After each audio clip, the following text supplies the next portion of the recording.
my wellness peeps, welcome back to my channel. This is Holistic and Well. My name is Wendy, and this is a place to cultivate better health through herbal education, intentional wellness, and self-healing. So let's get right into it. So today we're going to talk about what does it mean to be well. Like any problem, you have to be able to identify it to find a viable, realistic, implementable solution.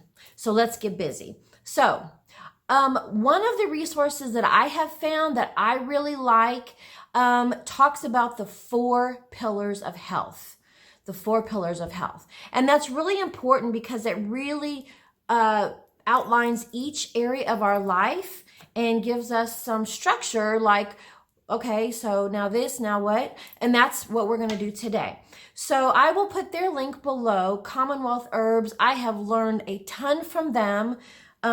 Very cool couple, a lot of knowledge. I encourage you to go visit them, educate yourself, and implement some of the things that they talk about.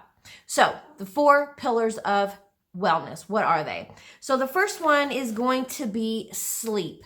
Now this one I have found to be the most relevant to my chronic health issues.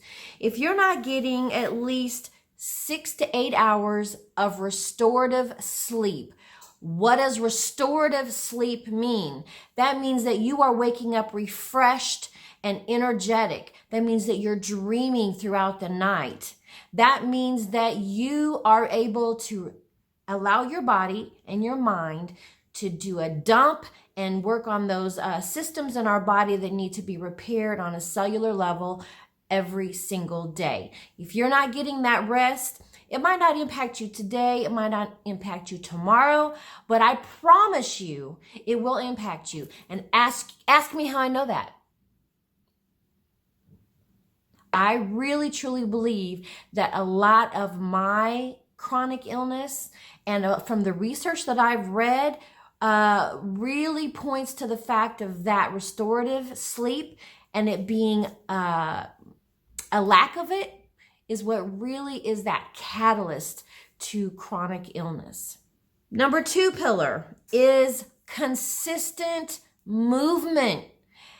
We live in a society that is incredibly sedentary. We're encouraged to binge and watch television all the time. Video games. I'm not knocking any of this stuff, but everything in moderation and balance. So we got to get out and we got to move. Now, you know what? This is the pillar that I struggle with the most. I'm not a person that likes to go to the gym. I'm not a person that likes to do repetitive stuff. And I'm also a personality that if I don't see like some results, not immediately, but pretty quickly, I'm like, why am I putting my energy here? And so that is an area that I really struggle with. And I know there's some of you that struggle with it too. Now, I am doing a challenge for this month, and I'm going to share in January what my findings are regarding ongoing movement. I'm kind of excited about it. It's kind of those, well, we'll wait and see. Pillar number 3, learning how to manage your stress. OMG. Again, I'm a person that has chronic anxiety. I am a ruminator, cycling thoughts, taking a situation and dissecting it, looking at it over and over and over and over again. Thinking about, well, this is how this situation is going to happen. Trying to predict the way that things are going to happen. Always finding the worst in things. Always looking at what the worst case scenario is going to be. Those are things that I've struggled with my whole life. I have a better grip on those and I manage them a lot better than I used to. But when you have chronic anxiety that you don't manage, think of it like not doing laundry on a regular basis and you just push that stuff back down into that dirty clothes hamper. If that's what you're doing with your emotions and you're not managing your anxiety, eventually you run out of clean panties, right? So you have to be able to manage your stress. And again, that's not something that comes overnight. If you think about it, anything that requires a skill set It requires practice. And so you've got to be able to practice those skills. Meditation is phenomenal. Meditation is the cardio for your brain. Just like if you go to the gym and you get on the bike or you get on the elliptical, it's cardio. That's what meditation is to your brain, is cardio. You've got to be able to develop strategies that help you manage your anxiety, manage your stress, because we live in 2019. We're getting ready to flip over into a whole new decade, and we have a whole new set of things coming our way, I'm sure. Every decade brings something new. So you've got to be able to develop those strategies that are going to help you manage that stress on a day-to-day, minute-by-minute basis. Because again, it might not impact you right now, it might not impact you tomorrow, but remember, when you're pushing that down on a day-to-day basis, eventually you're going to feel the crunch of not managing that anxiety very well. And then that fourth pillar is what we put into our bodies. If we're not putting really good stuff into our body, it will take a toll. And let me just tell you, hi, my name is Wendy and I am a sugar addict. For a really long time, emotional eating was my go-to. Cakes, candies, brownies. My mom, she's bipolar, and she was unmedicated bipolar. And that'll probably be something I expand upon later.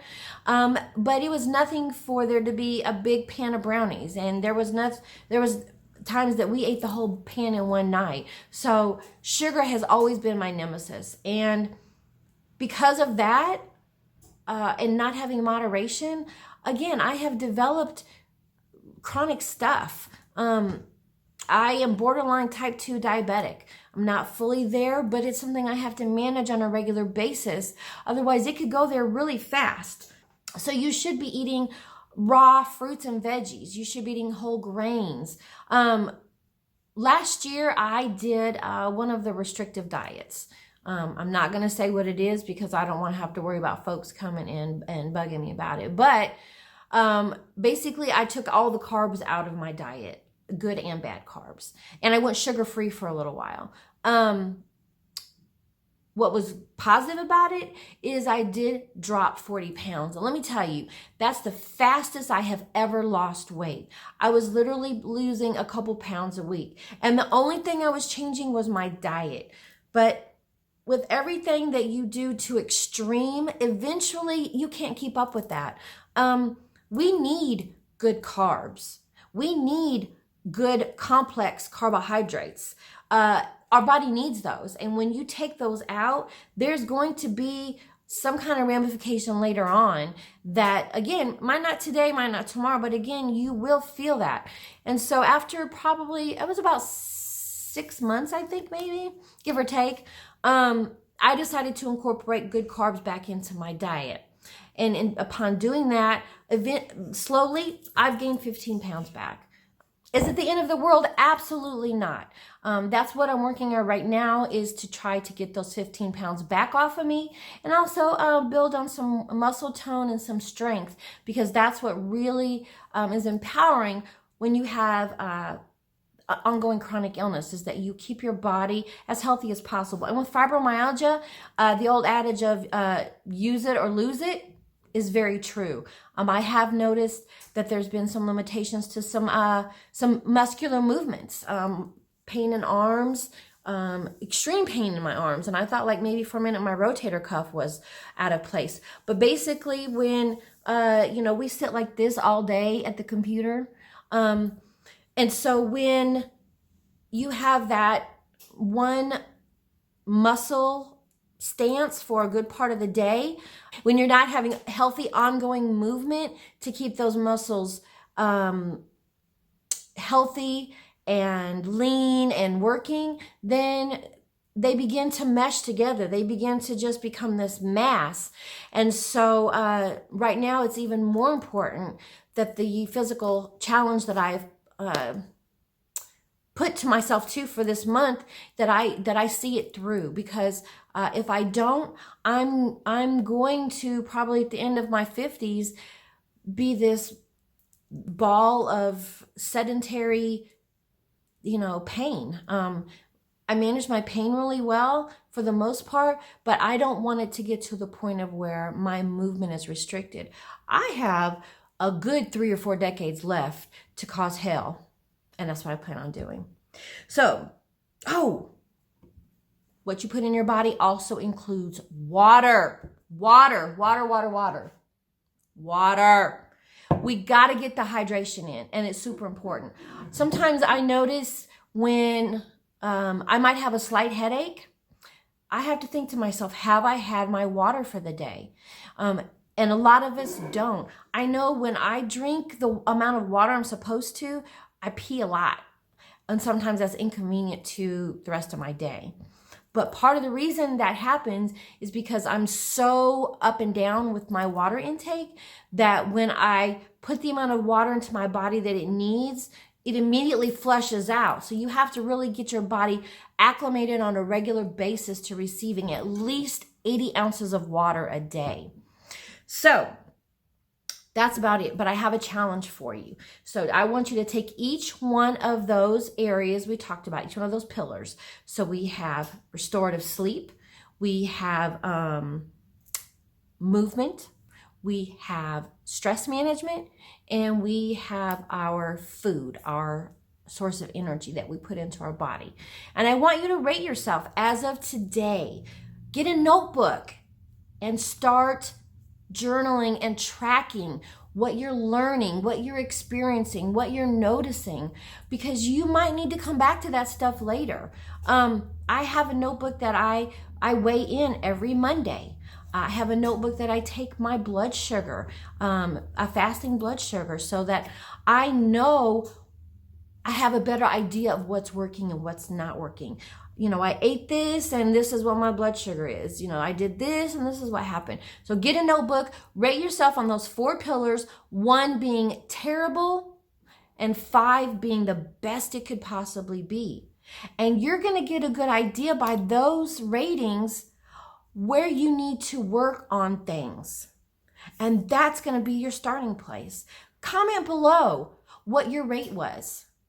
And let's work together on getting those ratings up. If you need some ideas on what you can do or what you should change or what you should incorporate, put it in the comments below. Remember, we're building community and we're helping each other to build a quality of life that's going to be more sustainable than the roller coasters that are out there regarding diet and the fad things.